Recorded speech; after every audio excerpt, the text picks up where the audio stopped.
নমস্কার বন্ধুরা, আজকে ভিডিওতে দেখাবো কিভাবে বাড়িতে বসে অনলাইনের মাধ্যমে প্রধানমন্ত্রী কিষাণ সম্মান নিধি বা পিএম কিষাণ প্রকল্পের জন্য নতুন পদ্ধতিতে আবেদন করবেন। আর আমি অনির্বাণ, আমার ইউটিউব চ্যানেল রয় টেকটিক্সে আপনাদের সবাইকে স্বাগত। স্কিপ না করে সম্পূর্ণ ভিডিওটি দেখার জন্য অনুরোধ রইল। তো চলুন ভিডিওটা শুরু করা যাক। তো পিএম কিষাণ প্রকল্পের জন্য আবেদন করার জন্য আপনাকে মোবাইল বা ডেস্কটপের গুগল ক্রোম ব্রাউজারটি ওপেন করে নিতে হবে এবং সার্চ বক্সে এসে টাইপ করতে হবে পিএম কিষাণ, বা এছাড়াও টাইপ করতে পারেন pmkisan.gov.in। টাইপ করার পরে আপনার সামনে এরকম একটি হোম পেজ ওপেন হয়ে যাবে। এই ভিডিওর সমস্ত লিঙ্ক আমি ভিডিওর ডেসক্রিপশন বক্সে দিয়ে দেবো, আপনারা চেক আউট করতে পারেন। তো এই প্রকল্পের আবেদন করার জন্য আপনাকে একটু স্ক্রল ডাউন করতে হবে এবং নিউ ফার্মার রেজিস্ট্রেশন এই অপশানে আপনাকে ক্লিক করতে হবে। ক্লিক করার পরে আপনার সামনে এরকম রেজিস্টার ফর্ম ওপেন হয়ে যাবে। তো এখানে আপনার আধার নাম্বারটি পুট করতে হবে, এন্টার মোবাইল নাম্বার, এই বক্সে আপনাকে মোবাইল নাম্বারটি পুট করতে হবে এবং এখানে আপনার স্টেটটি সিলেক্ট করে নিতে হবে। আপনি কোন স্টেট থেকে বসবাস করেন সেটি এখানে সিলেক্ট করে নেবেন। করার পরে এখানে আপনার ক্যাপচার কোডটি বসিয়ে গেট ওটিপি এই অপশানে ক্লিক করবেন। তারপরে এখানে আপনার এন্টার আধার রেজিস্টার মোবাইল ওটিপি, আপনার আধার কার্ডের সঙ্গে যে মোবাইল নাম্বারটা রেজিস্টার করা আছে সেই নাম্বারে একটি ওটিপি গেছে, সেটি এখানে বসিয়ে দেবো। তারপরে কনসেন্ট গিভ এই অপশানে ক্লিক করবেন। করার পরে ভেরিফাই আধার ওটিপি এই অপশানে ক্লিক করবে। তারপরে আপনার সামনে ফার্মার সেলফ রেজিস্টার ডিটেলস চলে আসবে। এখানে আপনার ফার্মার নেম বসে যাবে, এখানে ফার্মার ওয়াইফ বা মাদার বা হাজব্যান্ড নেম বসে যাবে, এখানে আপনার আধার নাম অ্যাড্রেসটি বসে যাবে, এখানে আপনার পিনকোডটি অটোমেটিক বসে যাবে এবং মোবাইল নাম্বারও অটোমেটিক বসে যাবে। তারপর এখানে আপনার জেন্ডারটিও অটোমেটিক বসে যাবে, ডেট অফ বার্থটা আমরা বসে যাবে। তারপর এখানে আপনার ফার্মার আইডি যদি থাকে তাহলে বসবে, না হলে বসার প্রয়োজন নেই।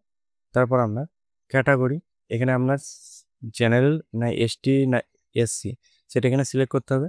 আর যদি ওবিসি হয়ে থাকে সেক্ষেত্রে জেনারেল আদার্স এই অপশানেই ক্লিক করতে হবে। তারপর এখানে আপনার রেশন কার্ড নাম্বারটি পুট করতে হবে। পুট করার পরে এখানে অ্যাপ্লিকেশন ফর পিএম কিষাণ মুদ্রা যোজনা, এখানে আমরা বলতে চাইছি যে আপনি কি পিএম কিষাণ মুদ্রা যোজনায় আবেদন করেছেন। সেক্ষেত্রে যদি করে থাকেন তাহলে ইয়েস করবেন অথবা নো করে দেবেন, বা থাকলেও ইয়েস করবেন অথবা নো করে দেবেন। তারপরে ফার্মার ফ্যামিলি ডিটেলস, এখানে আপনি সিঙ্গেল না ম্যারিড সেটি এখানে সিলেক্ট করে নিতে হবে। যেটি হবে সেটি এখানে সিলেক্ট করে নেবেন। করার পরে যদি ম্যারিড হয়ে থাকেন সেক্ষেত্রে এখানে আপনার রিলেশনের জায়গায়, যদি আপনি মহিলা আবেদন করেন সেক্ষেত্রে আপনার স্বামীর নাম বসাতে হবে, সেক্ষেত্রে আপনাকে হাজব্যান্ড সিলেক্ট করতে হবে। আর যদি আপনি পুরুষ হয়ে থাকেন, যদি আপনার বিবাহ হয়ে থাকেন সেক্ষেত্রে আপনার ওয়াইফ সিলেক্ট করতে হবে এবং এখানে আপনার ওয়াইফের নামটি বসিয়ে দিতে হবে। তো বসানোর পরে এখানে তার নামটি বসিয়ে দেবেন এবং তার আধার কার্ড নাম্বারটি বসিয়ে দেবেন। তারপরে ডেমো অথরাইজেশন এই অপশানে ক্লিক করবেন। তারপরে land details as per farmer ID, এখানে আপনার যে ভূমি তার ডিটেলস দিতে হবে, ভূমির ডিটেলসটা এখানে পুট করতে হবে। তার জন্য আপনি রুরাল না উরবান থেকে ফার্মার রেজিস্ট্রেশন করছেন সেটা এখানে সিলেক্ট করে নেবেন। তারপর এখানে আপনার স্টেটটা অটোমেটিক বসে যাবে। তারপর এখানে আপনার ডিস্ট্রিক্টটি সিলেক্ট করতে হবে, কোন ডিস্ট্রিক্ট থেকে আপনি বসবাস করেন। তারপরে এখানে তার সাব ডিস্ট্রিক্টটি বসিয়ে নিতে হবে। তারপরে এখানে আপনার ব্লকটি বসিয়ে নিতে হবে এবং নেক্সট আপনার এখানে আপনার ভিলেজটি বসিয়ে নিতে হবে। তারপর এখানে বলতে চাইছে অনারশিপ ল্যান্ড হোল্ডিং, আপনি কি যে জমির বিবরণ দিবেন আপনি কি একাই মালিক না জয়েন্টের সেটা এখানে সিলেক্ট করতে হবে। যদি এখন সেক্ষেত্রে সিঙ্গেল অপশানে ক্লিক করবে, হয়তো জয়েন্ট অপশানে ক্লিক করবে। করার পরে তারপর আপনাকে এখানে অ্যাড অপশানে টিক করতে হবে। করার পরে পিএম কিষাণের জন্য যে জমি আপনি এখানে আপলোড করবেন তার এখানে খতিয়ান নাম্বার বা সার্ভে বা খাতা নাম্বারটা এখানে পুট করতে হবে। খাতা নাম্বার বলতে আপনার যে খতিয়ান নাম্বার সেটা আপনার রেকর্ডের ওপরের দিকে লেখা আছে সেটি এখানে বসিয়ে দেবেন। তারপরে দাগ নাম্বার সেটি এখানে বসিয়ে দেবেন। তারপর এরিয়া ইন হেক্টর, এখানে আপনার আপনার রেকর্ডে সমস্ত জমির পরিমাণ একরে থাকে, তো এখানে সেটাকে হেক্টরে বসাতে হবে। তার জন্য আপনাকে আলাদা একটি হোম পেজে এসে এখানে আপনাকে টাইপ করতে হবে একর টু হেক্টর। টাইপ করার পরে প্রথম যে লিঙ্কটা আসবে সেটি এখানে সিলেক্ট করে নেবে। তারপরে আপনার রেকর্ডে যে একরটি থাকবে সেটি এখানে বসিয়ে দেবেন। তারপরে হেক্টরটাকে আপনারা কপি করে নেবেন কত হেক্টর হচ্ছে। তারপরে এই জায়গাটা এসে সেটিকে আপনারা বসিয়ে দেবেন।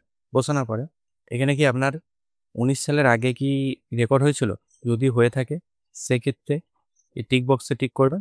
আপনার কি এখানে 2019 সালের পরে রেকর্ড হয়েছে তাহলে এই অপশানে টিক করবেন, নাহলে টিক করার প্রয়োজন নেই। তারপরে এখানে ল্যান্ড ট্রান্সফার ডিটেলস, সেখানে আপনাকে ডেট অফ স্পাইস, মানে হচ্ছে আপনার যদি মেল বা পুরুষ যদি আবেদন করে থাকেন সেক্ষেত্রে সে যদি মারা যেয়ে থাকে সেক্ষেত্রে তার স্ত্রী পাচ্ছে যে জমিটা পেয়ে থাকে সেক্ষেত্রে এটাকে সিলেক্ট করবেন। অথবা আপনি যদি আপনার মা বাবার মারা যাওয়ার পরে আপনি যদি জমি পেয়ে থাকেন সেক্ষেত্রে এটা সিলেক্ট করবেন। করার পরে এখানে ল্যান্ড ডেট ভিজিটিং, এখানে আপনার কবে আপনার রেকর্ড হয়েছিল সেই ডেটটি এখানে বসিয়ে দেবেন। বসানোর পরে এখানে আপনার আইডেন্টি অফ প্রিভিয়াস ওনার, মানে আপনার আগে জমির আগে যিনি মালিক ছিলেন তার আধার নাম্বারটি এখানে বসিয়ে দিতে হবে। বসানোর পরে আপলোড সাপোর্টিং ডকুমেন্টস, এখানে আপনাকে সেই জমিটির রেকর্ডটিকে আপনাকে 200 কেবির মধ্যে পিডিএফ ফরম্যাটে আপলোড করতে হবে। আপলোড করার পরে ডিক্লারেশন গিভিং এই অপশানে টিক করতে হবে। করার পরে সেভ অপশানে ক্লিক করতে হবে। ক্লিক করার পরে আপনার এই ডকুমেন্টসটি সাবমিট হয়ে যাবে। সাবমিট হওয়ার পরে পিএম কিষাণ অফিসিয়াল হোম পেজে চলে আসতে হবে। তারপরে তো আপনার সেই স্ট্যাটাসটি চেক করার জন্য নো ইয়োর স্ট্যাটাস এই অপশানে আপনাকে ক্লিক করতে হবে। ক্লিক করার পরে যে রেজিস্টার নাম্বারটি পেয়ে থাকবে বা মোবাইলে SMS-এর মাধ্যমেও চলে যাবে বা সাবমিট করার পরে সেটি শো হবে, সেই রেজিস্টার নাম্বারটাকে এখানে বসিয়ে দিতে হবে। বসানোর পরে ক্যাপচার কোডটি বসিয়ে দিতে হবে। তারপরে গেট ওটিপি অপশানে ক্লিক করতে হবে। আর বাই চান্স যদি আপনারা রেজিস্টার নাম্বার না পেয়ে থাকেন বা না জেনে থাকেন সেক্ষেত্রে নো ইয়োর রেজিস্টার নাম্বার এই অপশানে ক্লিক করবেন। এখানে এসে আপনার মোবাইল নাম্বারটি বসিয়ে দেবেন, তারপর ক্যাপচার কোডটি বসিয়ে গেট ওটিপি মোবাইল এই অপশানে ক্লিক করবেন, অথবা মোবাইল নাম্বার দিয়েও করতে পারেন বা আধার কার্ড দিয়েও করতে পারেন। তাছাড়াও আপনারা এখানে হোম পেজেতে আপডেট মোবাইল নাম্বার করতে পারবেন। এখান থেকে আপনারা যদি চান মোবাইল নাম্বারটা চেঞ্জ করতে সেক্ষেত্রে এই অপশানে ক্লিক করার পরে রেজিস্টার নাম্বারটি এখানে বসিয়ে দেবেন এবং ক্যাপচার কোডটি বসিয়ে সার্চ অপশানে ক্লিক করার পরে আপনার মোবাইল নাম্বারটি আপডেট করতে পারবেন। এছাড়া ইকেওয়াইসি এখান থেকে করতে পারবেন। এখানে আপনার আধার নাম্বারটি বসিয়ে আপনার এই ফর্মটি ওপেন হয়ে যাবে, সেখান থেকে আপনারা ইকেওয়াইসিটি করতে পারবেন। তো বন্ধুরা আজকে এই পর্যন্ত। যদি ভিডিওটা ভালো লেগে থাকে অবশ্যই লাইক করবেন, আর যদি হেল্পফুল হয়ে থাকে তাহলে বন্ধুদের সঙ্গে শেয়ার করবেন, আর চ্যানেলটিকে সাবস্ক্রাইব করে দেবেন নতুনত্ব ভিডিও পাওয়ার জন্য। জয় হিন্দ, বন্দে মাতরম।